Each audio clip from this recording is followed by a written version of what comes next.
Welcome to the Human Evolution Podcast, where we dive deep into the science, philosophies, and strategies that create real and lasting change. I'm Goldstein, and here we leave traditional self-help behind and map the real terrain of true personal development. Welcome back, everybody. We're in the midst of election season here in the U.S., which is a point of stress for almost everybody involved, even though whether you vote or not, everybody should vote. But let's be honest, by the numbers, only a small percentage of the U.S. population, for those not familiar with the way the Electoral College works, if anybody knows how it really works, it's only an actual small percentage of our country that will shift the election because, and it's actually even states, there's counties within states. Everybody's vote counts, of course, for the popular vote. Now, the swing states and the swing counties, we don't need to get into all that. We're not election experts or anything else, but you can't help but not get 24 hours a day for the last year. Probably we were younger. The year leading up to an election was pretty ridiculous as far as debates and policy and everything else, which I guess as it should be. And then in recent years, it's like if one election ends and they start talking about the next one, and it's just circus after another. And without turning this into a partisan show, because you and I are both middle of the road on certain things. There's certain things I like and dislike about the policies on either side, but that doesn't change the fact it's a stressful time. But honestly, no matter who wins, the sun's going to come up the next morning, is going to go on. There may be some significant changes one way or another, but first you have to live, you have to survive. So without getting into all the specifics of the candidates and all that, which is not why we're here today, we're going to speak a little bit about just the stress involved in it. Noticed, and from a financial standpoint, like a lot of people in the industry, when I say industry, like the freelance industry, you may even noticed it in your profession, tend to kind of hold on to their finances, trying to watch their finances during election season. So from a business standpoint, and of course, anything financial causes stress on people. So notice that just companies really aren't spending. People are just kind of being very conservative with like starting new projects and everything else, rightfully so. Even though, like I mentioned, the sun is going to come up the next day and things are going to move along. But financial stress obviously is a big one for everybody. So holidays, elections right before Thanksgiving. So we tend to see people in our family, maybe people we don't see on a regular basis. Like we see more people during this time of year. We like them or not. We may have differing opinions from us. It's just like that cauldron of stress. You have children or not, it could be a stressful time. Who's an entrepreneur can feel that everybody's kind of holding their breath and there's not a lot of movement there. Like we want to talk a little bit about today, some of the tools and things that one can use to kind of survive election and post-election, because like I said, we got Thanksgiving's right around the corner. So I'm thinking from point number one, 4 years, things kind of slow down just generally. Have you noticed with client work, you maintain a certain level, or do you know that people pull back, or do you actually get more clients this time, like elections, because of like the stress and everything? It's the exact opposite. Like at this point in time is when people start reaching out to me. It's kind of expected to some degree. And I don't really think that's necessarily around elections. It's just the constant bombardment of news that tends to happen at this point in time. Whether that news is preparation for Christmas and your bosses and it's time to discuss your bonuses, or if it's time for the election or something else. I believe that the human being only has a capacity to deal with X number of bits of information in a given day. And given what's going on right now, because everyone wants your ear for whatever reason, and because you've got so many different things going through your mind, you are going to have so much going on right now that stress levels go straight through the roof. Stress levels go through the roof. People start experiencing so many more issues, whether it be food sensitivities. I just discussing with Brittany about this, actually, that stress is the biggest cause of issues when it comes to eating and food, or whether it comes to sleeping disorders or anything else. It's just, this is the time of year that you see it more so. And it's just because, and the thing is, like, I mean, if you rewind back, this time in our lives is so much more than it was rewinding back 30 years ago, just the amount of information that we're just absolutely bombarded with on a daily basis. And so, yeah, it's stressful times, my friend, is probably the easiest way to put it. And with that, yeah, it's people definitely do reach out with all the issues that stress creates. It used to be that you would have a nightly news program for like an hour or so, and you would get hit in the face with arguably I don't want to say better reporting, but a little bit more focused, a little less opinionated reporting, going back 20 years ago, maybe. Now it's not just we watch dinner, sit down and watch TV and we get some news, even if it's terrible. It's usually your brain gets hit with it for an hour or so. Now it's like we walk around with these in our pockets, and you can't avoid it. Even if you're using it as your phone as a tool, which we all do for a million things a day. I use it to navigate. I use it for everything. It's not somebody to lock their phone up or put it away is not really a sustainable, realistic thing. And you can't pop open anything anymore without getting hit with, especially with the election cycle flooding in. So the stress is unavoidable. So because of that, because it's actually unavoidable to do, we're here to talk about some of the things, the tools we can use to overcome that. So what would your advice be to somebody just can't seem to break out of it? If there is such a thing, if they're not even dealing with people yet, just being stuck in our own heads with our devices. I don't really know if I've got advice about what to do with your phone. I mean, like for me, I tend to, like when I'm working, I put my phone on silent and I don't look at it. And right now, if I look, it's so interesting to me that I've got like a whole page worth of different notifications coming up for me, which are just because I'm on Twitter for certain things that will tell me specifically things at this point in time related to the election, for example. And so I don't really have specific advice about what to do with a phone aside from use the phone when you want to use the phone and don't use the phone otherwise. And this is actually a big thing that I've discovered is I remember in 1999 when I was living in 1998, 99 when I was living in South Africa, and cell phones had just come out there. And at that point in time, some people had cell phones, some people didn't. And if you wanted to get a hold of someone, you weren't guaranteed that you'd be able to get a hold of them. Fast forwarding 25 years from there, and what happens is if you call someone, you expect them to answer. It's a fact they need to be on their phone, and if they're not, you're almost kind of like, why didn't you answer my phone call? And that creates such a large issue in the fact that like at any point in time, our phones become our leashes. We are constantly attached to them, and if we're not attached to them, people get upset with us. We're in the place right now that at any point in time, you can send a person a message and you expect a reply back within 5 to 10 minutes. And so my one piece of advice that a lot of my friends hate me for, but it's something that I've become kind of known for, is people know for a fact that I may not reply back to them, even if I see their message. And I've had to train the people in my life that that's just the way it is. And that gave me that freedom to not feel that sense of urgency that every single thing I need to reply back to right away. And it created for me that little gap between me and my phone that makes it into something that I can put on silent. My girlfriend, one of the things that she said that she loved about me the most was we'd go out for dinner, and if my phone started ringing, I would just push the ignore button and not even look at who's calling me. And she's like, no one ever does that anymore. Or there was another thing that we did, like just a group of our friends at some point in time, that we would go to dinner and would put all of our phones in a bread basket. And the first person that would reach for their phone would have to pay the bill. And inevitably, every single dinner, some person ended up having to pay for the bill because people don't know how to not be attached to their phones. And so it's the largest piece of advice I have right now is the idea of understanding the fact that you've taken a tool and you've made it into something that you don't know how to live without. And there's no benefit to that. You've just absolutely made yourself into a slave to your phone rather than your phone is a tool that you use. And was talking about how it's more of a compulsion than it is a habit. So it's more of now just reaching for things. And you and I went through that for silent retreats. Yep. And for the first couple of days, I wasn't necessarily bored. It's just, I keep my cell in my front left pocket. That's where I always kept it. And I found myself 3-4 days in, knowing I didn't have the phone, just reaching my hand in there, like we're standing in line to eat, or I'm just standing outside and my hand would go in there looking for it. And then I would like, oh, I don't have my phone. Or at night, I wanted to listen to a podcast at night. I would reach for it on the nightstand and it wasn't there. It wasn't even a habit. It's like a compulsion. It's like, and I don't know if you had the same experience, but like when I put my hand in my pocket and my phone wasn't there, the first instinct that I had for the first like 2-3 days was actually a sense of panic of like, oh my God, did I lose my phone? Because how in the world can I not have my phone in my pocket, right? Like it's just, this is what we're used to having.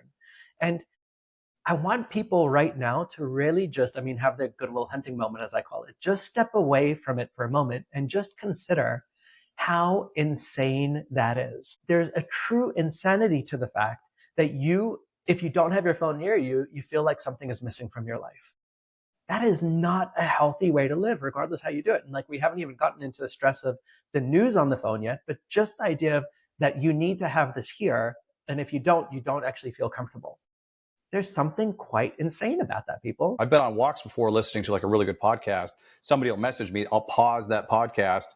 You know what I mean? So like I'm task switching within my task switching just to get the message out when I don't have to. And I found that my most effective days, like you mentioned, were the days where phone was still near me, but I would either turn it over or put it on do not disturb. And I'm not talking for long stretches of time. I'm not saying I was off of it for 8 hours, but if I set it down, just move it over here, turn it over, I could get so much done. And it's actually a lot more efficient to watch things, like to clear out all your messages in one sitting than it is to like constantly go back and forth. And obviously we don't need to turn this into a productivity task switching episode, but that'll really drain you. You never really get into what you're doing when you're just constantly doing that. And our baseline anxiety, and we were using the election as an example here, but generally speaking, there's always bad news somewhere. So this is one of the base tenets of the human evolution movement, right? It's like, I mean, society will program you to be a certain way. And as long as you are that way, you're just going to be another cog in the machine, right? Like you're just going to do things the way that society is expecting you to do it. And if you look at society today, stress levels are through the roof. People are having so many different issues, and we're recording a podcast about people not being able to deal with anxiety related to certain things. And the reason why I believe that is because we've been conditioned to act in certain ways. Pardon me. We've been conditioned to act in certain ways that lead to higher levels of anxiety. And the first thing that I want every single person to really kind of just lock their minds around is the fact that this doesn't need to be the standard way of doing things. You are genuinely allowed. I give you permission. If no one else, if you've been looking for someone, I will be that person. I give you permission to do things differently, to not have to answer the phone every single time it rings, to not have to look at the news and be the person that knows everything, to be okay with missing an instant message. It is perfectly fine, and the world is going to keep spinning. Like, I know that you and I did this exercise twice now, but I just like, I want people to just go back. I believe it's like within our first 5 podcast episodes, whatever it was, of the 500-year exercise of what would happen if you lived forever. And what you start realizing, the fact is, if you live forever, you stop caring about the daily humdrum of things. You know, it's like, it just doesn't make that big a difference anymore.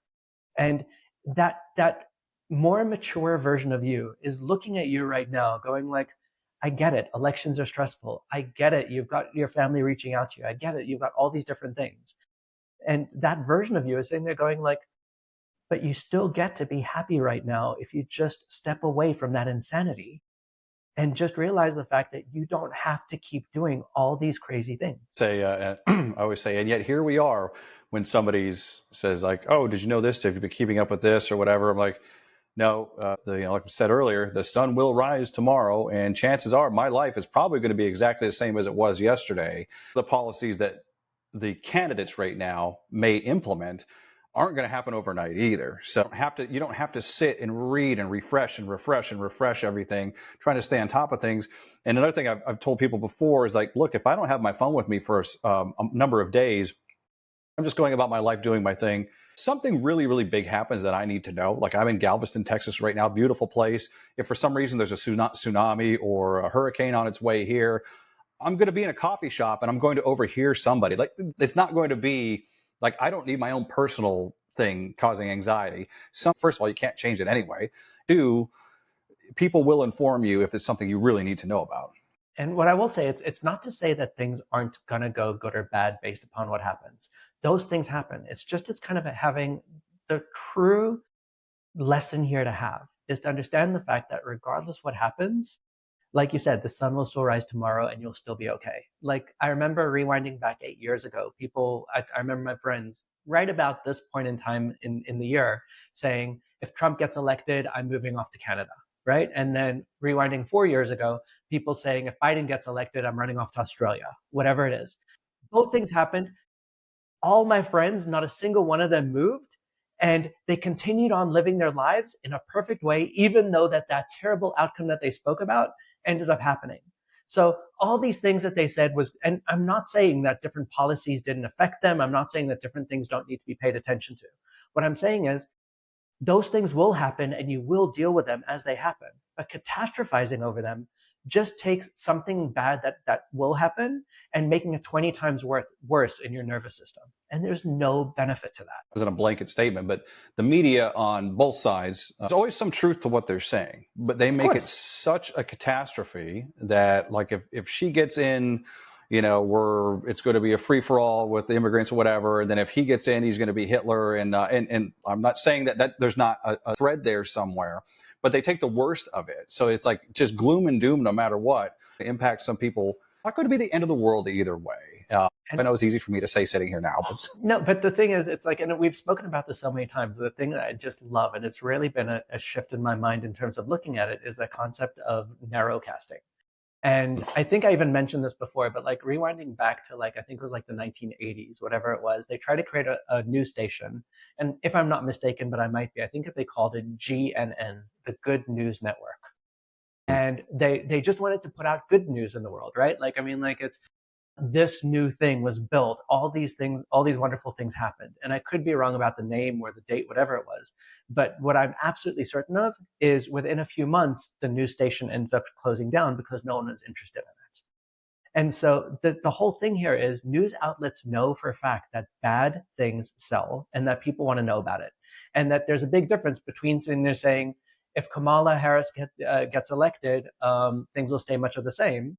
Probably won't sell very much. But if they say, if Kamala Harris gets elected, it's like having Hitler back in power. They know that's clickbait. It will make a person click.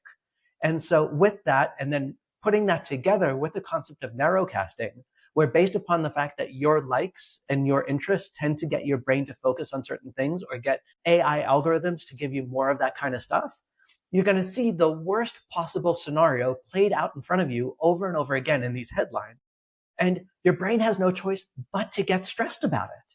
It's just what happens. And and again, I want you to step away and understand the fact that this is a system whose job it is to keep you connected. And there's nothing in the world that forces you to comply with the system. The end is always near. You look back over history, all the times that we've almost wiped ourselves off the planet or had some major issue. And I think back to my own adult life of all the times where, oh my gosh, like we are screwed, we are doomed. This goes back to the late 90s and then 2000. Like we're totally doomed. I'm thinking of somebody in my head right now that used to do this. He was one of the first ones on Fox, Glenn Beck. I'm sure you remember who he is. I actually met him once. I know he was a friend of a friend, sweet guy, but he was very good at, in the afternoons, he'd have his little show where he would have his chalkboard or his whiteboard, and he was very good at, you think like, we're totally doomed in the next 9 months. The economy is going to collapse.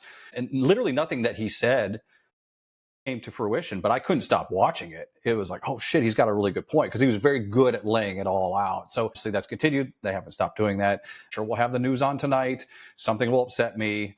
Put one more point into this before we move on to the whole family gathering thing.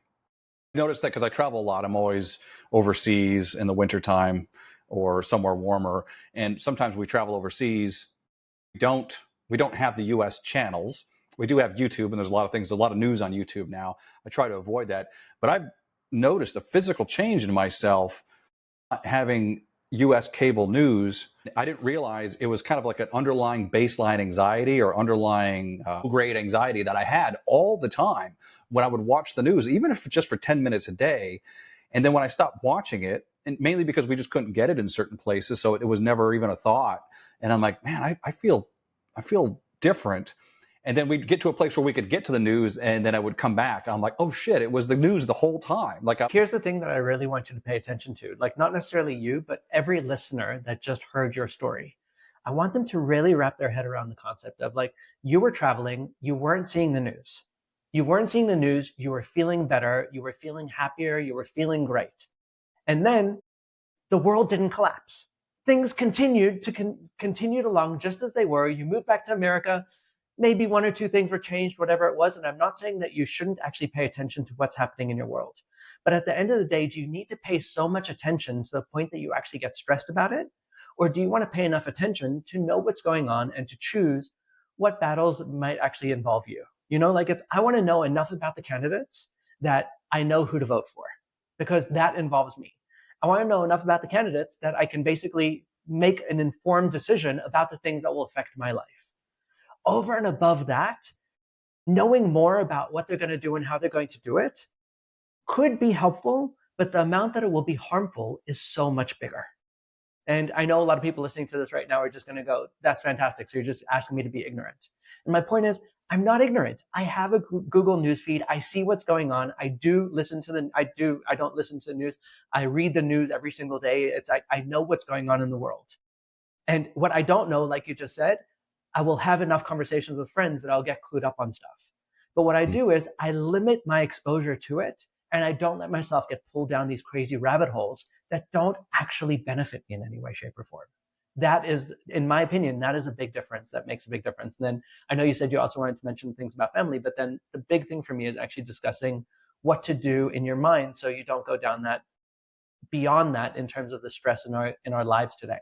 But please, let's go a bit further, and then we'll go from there. It's good to be an informed citizen, but you don't have to let it take over your life. These are the policies I'm interested in. This is what I want to know. The rest is just white noise, and it'll drive you crazy. But it goes for any holiday season, but especially now with the election coming up, is that a lot of times we are in situations with friends and family. I say friends because those of us that were born and raised somewhere else may go back to see family, and then you end up running into your friends. So we're seeing a lot of people that we're not always around on a regular basis, and some of them may have very differing opinions to us. And then, of course, you go back into your childhood home for some people, and we've talked about that before, how you can kind of revert back to, like, you could have grown adults, like a brother and sister in their 40s can go back to the house they grew up in, and it's that whole subconscious thing. I know what would you say to somebody who is like, hey, let's just say, like, okay, I am a Democrat. I'm going to go home. My whole family is Republicans. And on top of all the other stuff that goes wrong with family gatherings, what are some tools or some things that somebody could, or at least some mindfulness things that somebody could apply here to not make it a complete disaster? I'm assuming that a lot of our listeners are going to say, but that doesn't apply to me. That's just not who I choose to be. I love the concept of live and let live. If a person has an opinion, I want to hear their opinion. And I'm not looking to change their opinion. It's one of my favorite sayings is, I'd rather be happy than be right. And if I'm going to a family gathering, if I'm going to be around friends, I genuinely want to hear what they have to say. Like, whether I'm a Trump supporter and I want to hear what their opinions are about Kamala, and whether I'm a Kamala supporter and I want to hear about Trump, or whether I'm pro-abortion, I want to hear against abortion, whatever it is, I want to hear what they have to say. And my job in listening to what they have to say is, first and foremost, as a hypnotist, I can tell you that the best way to persuade a person is not to hit them over the head with your information. All you're doing at that point in time is you're starting an argument. The best way to persuade a person is to genuinely hear what they have to say and ask them enough questions that they can see the flaws in their logic themselves. And it's not because I genuinely want to change them. It's in the case of people telling me news. I just want to ask enough questions and understand what's going on, and then say, but this doesn't make sense to me. Could you explain this more? And if they can't, they see that too, right? It's like, and so, like, to me, that makes a lot more sense. And so when I'm around friends or family or wherever I am in any way, shape, or form, if a person has a strong opinion, if it's too strong an opinion, my energy just doesn't want to be around it. And I'll just be like, you know what? It's as my grandfather says, you know what? You stay here, I'll go to hell, right? It's like, you stay right here. I'm just not interested in this conversation. I'm going to go talk to this person over here. But if it's a person that just has a strong opinion, but isn't some kind of insane, isn't trying to batter it into me, but just has a strong opinion, I genuinely want to hear it. I genuinely want to hear it. So, one of my friends actually listens to this podcast. We often have a conversation over the fact that I love Elon Musk and he doesn't. And every single time we have that conversation, he asks me questions. I explain to him my thoughts. I ask him questions. He explains to me his thoughts. And we both know that we're not going to convince the other one, and we're having it in a fun way. And it never causes either of us to have any kind of like raised blood pressure or anger or anxiety or anything else. We both are rational adults that have reached our different conclusions. And maybe he's right. Maybe I'm just missing something, and so I want to hear what he has to say. Maybe I'm right. Maybe there's something I can share with him that will make a difference. And regardless, we're still going to be perfectly fine friends at the end of it. We're still going to go off and play our fun game of pickleball when it's all over. And there's nothing wrong with that. So the advice I have here for people, like, just to absolutely take everything and put it in a nutshell, is don't aim to be the person that changes people. Don't aim to be the person that absolutely hammers stuff into people, unless you are a strong activist on a specific thing, in which case I understand where you're going with that. But as a general rule, for 90% of things that you're not that absolutely militant about, hear other people's opinions and maybe you can learn from them. Maybe there's something really, really good. If you're a Trump supporter, find out why another person likes Kamala. Maybe they've actually got something intelligent to say. And don't go into it as as an argument. Go into it as something that you actually genuinely want to hear and understand what's going on. When you go into a conversation in that tone of in that way of thinking, there's nothing to fight with.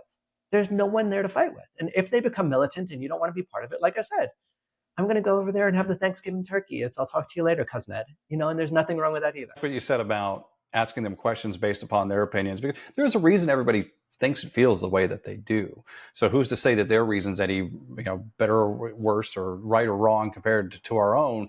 Instead of coming at it in a combative way, trying to change their mind, like you mentioned, you can actually, like whatever they say, you can give right back to them. And so the one thing I'll say about that is intention here matters so much. If you're doing it from the point of view of, I'm going to beat you down with logic, you're not going to do it. My one friend had a saying, and I'm going to butcher it as I tend to do. It's something like, never argue with an idiot, because they'll drag you down to their level and then they'll beat you there with experience. I just love that concept in terms of like the idea of like, if you're trying to genuinely argue with them and just do it by asking questions, you're going to lose, because now you're just coming up with a new way to try and change them. I genuinely say, approach them with a sense of curiosity, not with a sense of I'm right and you're wrong. Just, you've got an opinion. I want to know how you form that opinion.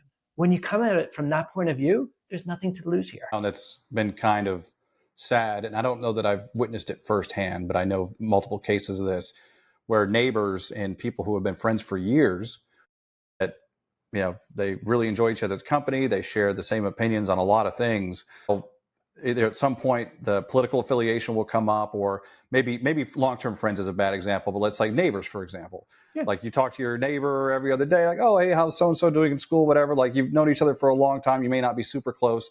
And then election season comes around. They put up one sign and you put up another, and then all of a sudden they won't speak anymore, even though they've been friends this entire time, just because they find out they're on different ends of the political spectrum. And I think that's really sad. So like, wait a second, like that whole relationship you had where you really enjoyed each other hanging out or exchanging pleasantries and you can be cordial. Now you can't do it anymore because you notice that they're a supporter of the other party. I mean, that's sad. And I've been there. I've genuinely been there, like in my earlier years. And I'm sure that at this point in time in my life too, probably in ways I just haven't even noticed yet, right? But like, I mean, there have been times in my life that once I found out something about a person, I just couldn't think about them the same way. So I've been there. And what I believe that happened for me mostly, and it was around the philosophies I developed around the human evolution movement, was the idea of just being able to like look at a person and just say like, you've got your life experiences and let me understand them. It's like, I don't need to judge you for who you are. You've gotten there for a reason. And my job if I genuinely love you as my neighbor, as my friend, as my brother, as my sister, as whatever it is, then I accept you for who and what you are. And that means I accept you as a Trump or Kamala supporter, whatever it is. And there's nothing wrong either way. Now, because I love and accept you, let's talk about it if you want to, or even better, let's not talk about it. And we can talk about something that we do have common ground. Please. We talked about the news and the phone and everything, which we could talk about that every episode. And we talked about like maybe having a conflict with a family member. What, if anything, could a person do if they go home and there's conflict between two other family members? Like that's always tricky. You don't want to jump in and try to referee things. But are there any practices you would make without exacerbating the situation? I can take this from so many different angles. So like the first angle that I like to take it from is it's a form of therapy where you work with parts. And so like basically like imagine that there's one part inside of you that wants to smoke and there's another part inside of you that wants to be healthy. And as long as you've got these two different parts, they're constantly fighting, right? Like there's just nothing there that's actually going to stop them from fighting. And so what you do when you work with a person, when you work with parts inside of a person, is you actually go to a higher level. So you say, why do you want to smoke? What is it about cigarettes that you want? And they'd say, well, you know what? Cigarettes relax me. So I go, oh, okay, fine. So it's not that you want cigarettes, you want relaxation. Okay, cool. And then I'd say, okay, fine. And your health, what do you want about that? Well, if I was healthy, then I would feel good and happy in my life. Okay, fine. So you can't agree about smoking and health, But can you agree about relaxation and feeling happy? Absolutely. Everything is good. And so what very often happens is if two people are fighting at the same level, sometimes what you can do is you can help them understand a deeper level or a higher level as to what's going on there. So one person is following for Trump and they're saying, I need Trump because I need change in the world. So ignore the concept of Trump and say, so what's important to you about having Trump? Well, it's I want change and things need to change from what they are. And if you got change, what would that do for you? Well, then all of a sudden I could feel safer in my life and I'd have financial security. Okay, fine, I get that. Okay, fine. And you want Kamala. Why do you want Kamala in the world? Because Trump is evil and whatever it is. Okay, fine. And if Kamala came into power, what would that do for you? Well, then I could finally feel safe and comfortable because I know I could sleep at night. Okay, fine. So both of you are basically saying that you just want comfort in your lives. And you guys are just going about different ways to get there, right? So are there things that could happen, regardless who comes into power, that you could actually figure out together that creates a sense of comfort? And so I'm coming up with a stupid example off the top of my head, but Trump versus Kamala, you're not going to get anywhere. Going up higher and saying, you know what, you both want comfort. One of you wants financial comfort. One of you wants a sense of comfort in terms of the stress in your life, whatever it is. We can agree on that. And so what happens is you diffuse an argument, and this is what happens in most negotiations, by figuring out the actual drive behind why the person is arguing in the first place. Particular administrations are only around for so long, I mean, by law. So you look at the big picture, look at the long term. How much do we really want to get into things and have long-lasting grudges and have all this pain and turmoil with people that we love or people that are in our families? Something that's a small speck of time over the course of our life. Like we've talked a lot about deathbed confessions and everything up on that all the time.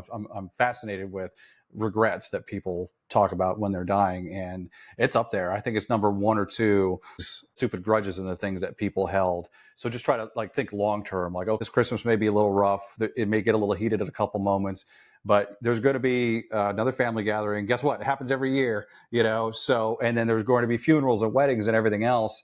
So just maybe take some pause and take a breath and let's get off this topic. This isn't working, but you will see these people again, presumably, or maybe not. Maybe you won't see them again. And maybe that's a good reason to not, to a huge problem. This was actually someplace I was going to go with it too. So in my previous relationships, for example, it's what I would do is one of the ways I would bond with my friends is we'd go out for drinks, whatever it was, and I'd start complaining about the things that my girlfriend did that bothered me, right? It would just be like, oh my God, I can't believe that this is happening or this is happening, whatever it is. And it just became my standard way of talking to them, or just imagining anything else that people do, like work sucks or whatever it is.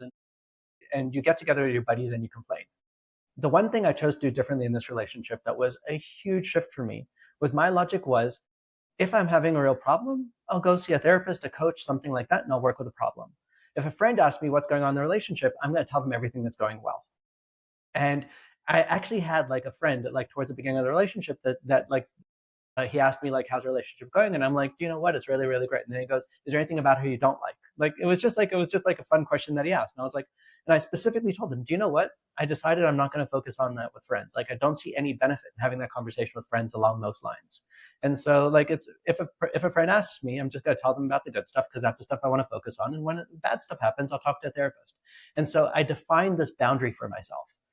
And the reason why I bring that up is because when you talk about family gatherings, if you keep arguing about the same stuff, like me and my friend about Elon Musk, every single time we get together, it becomes a very easy thing because people gravitate towards any kind of drama. And because we have fun with it, we don't really care so much. But if it got something bad, I would have the same conversation with him that I would have with anyone else about my girlfriend or anything else along those lines, in terms of I've decided I'm not going to have this conversation because it just gets heated and this isn't the kind of experience I want to have with you. So imagine how different a family gathering would be if when you got there and your friend goes, oh my God, can you believe Trump did this or Kamala did this or whatever it is. And you sit there going can we just talk about something good right now? I understand we got different views. And they go, but you've always wanted to talk about this, and look at how frustrating it's been for us. And it will take a bit of a moment to train them in a new way, but you genuinely just say I just don't want to go down that path. I only get a certain amount of time with my family. There's that statistic of after the age of 18, you've already spent 90% of the amount of time that you will ever spend with your parents. From the age of 18 until the day your parents die is only 10% left of how much time you spent with them. So like when you think about it from that point of view, like, do you really want to spend however short an amount of time you have with whatever family member it is arguing? If it's fun, like my friend and Elon Musk, whatever it is, have fun with it. If it's genuinely something that leaves you frustrated or annoyed, create a new boundary. Why are we having this conversation? I get the fact that drama is a little bit more enticing to talk about, but let's talk about good things. Tell me what's happening in your life that you're really passionate about. Tell me, and like even come up with like a bunch of questions. What are you passionate about right now? What's changing in your life that you're excited about? You know, like, I mean, like talk to people about things that really make you feel bonded and connected on the good things. And then you leave a family gathering with a freaking smile on your face. Love that. So now this is like a preemptive thing. You could start the gathering off, whatever that is, whether it's a weekend, a week, whatever, whether you're all in the same house or not. You could actually start with that boundary politely, you know, of course, like, you know what, a lot going on in the world right now.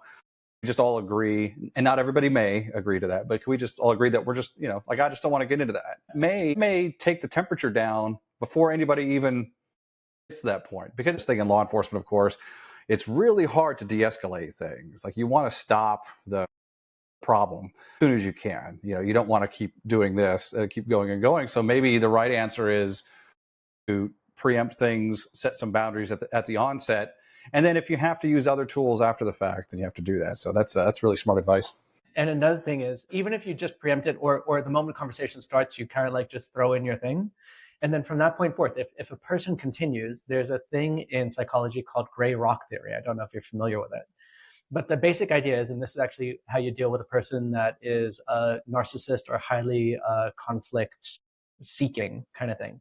The idea is, pretend that you are a gray rock, the most boring, bland thing on the face of the planet. And so when a person says something, you're just like, cool, how to peas. And like, you just give them nothing to fight back with. And what happens is, people create drama because they want that elevation in the cortisol in their body. They want the elevation of whatever little bit of pleasure that gives them.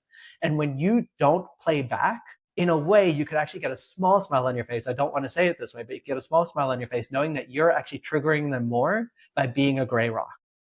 Can you believe what that idiot did? Blah, blah, blah, blah, blah, blah, blah, blah, blah. Cool. And how was your Wednesday? You know, it's, but, and what are you doing tomorrow? They have nothing to fight back with, because at the end of the day, you're not giving them the resistance that they need to keep something moving forward. And so, especially if you, at the beginning of an interaction, like let's just say you start talking to your friend and you tell your friend, like, look, I just don't want to go down this path. And then they go down that path.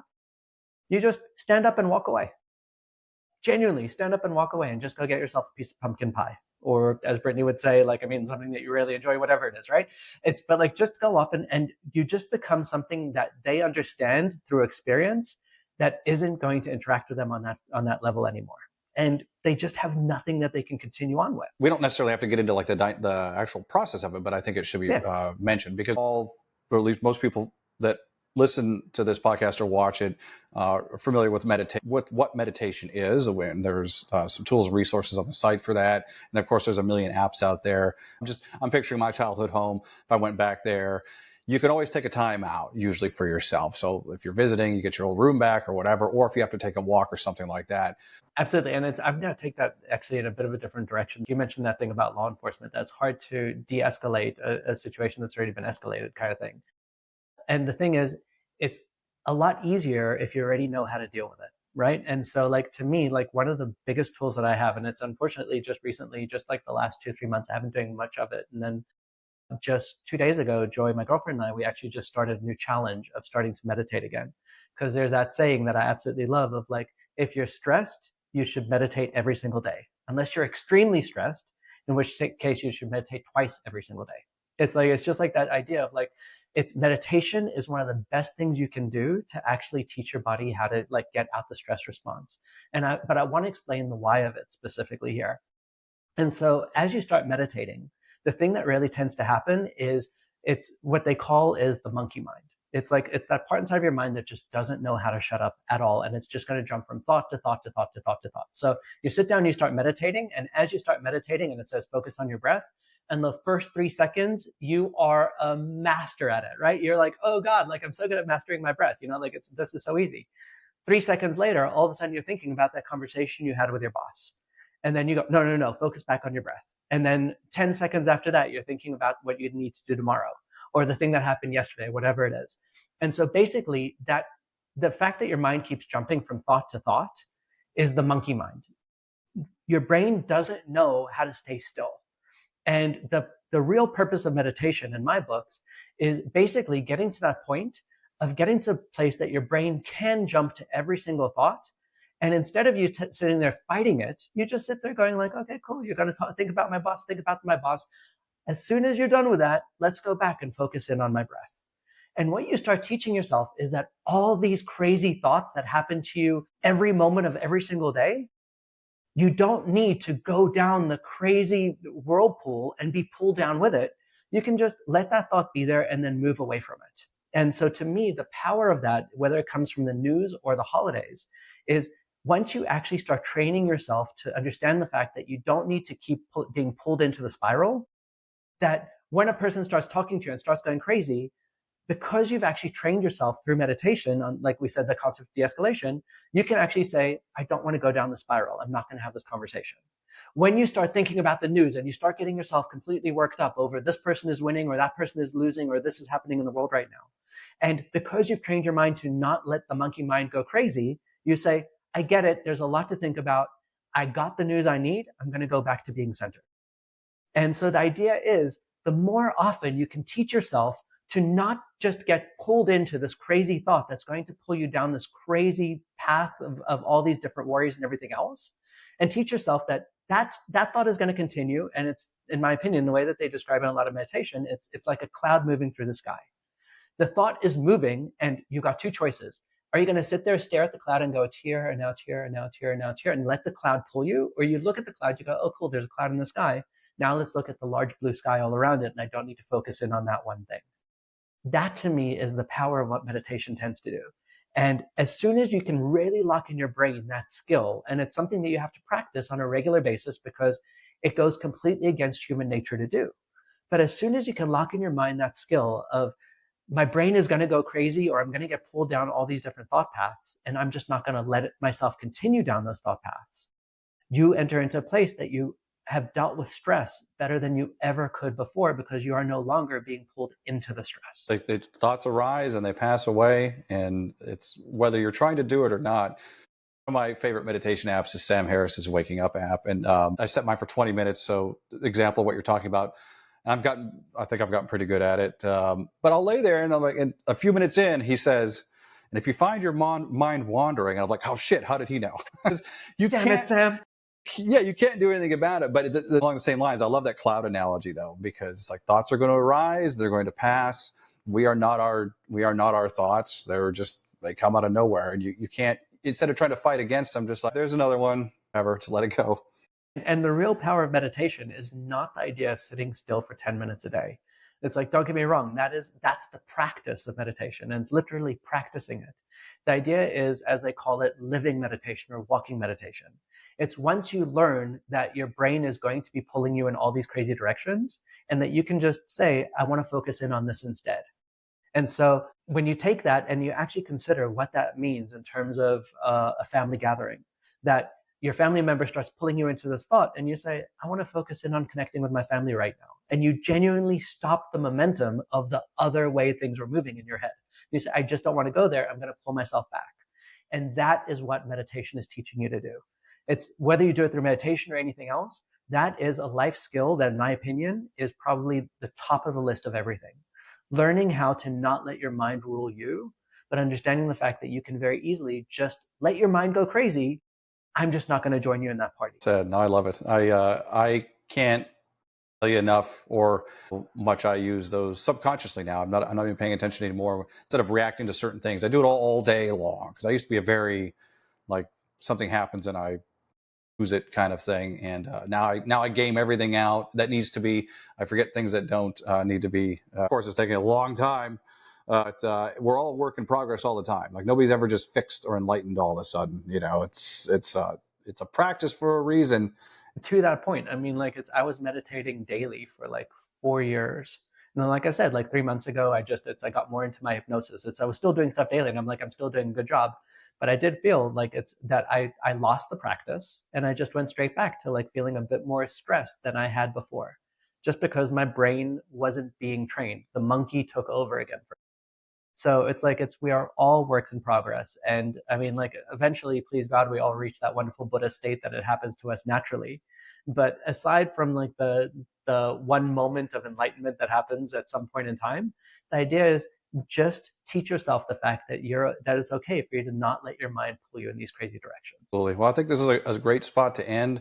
Everybody, good luck with family gatherings and all the other stress that comes along with the election cycle and the holidays. And just remember, the end is always near. They're always trying to freak us out about something. As soon as this is over, don't worry, there'll be something else next week to worry about. So it's not going to go away. But that's amazing, my friend. I appreciate it. When, like I said, we wish everybody luck out there, and we'll see you next week. Continued. Thank you so much.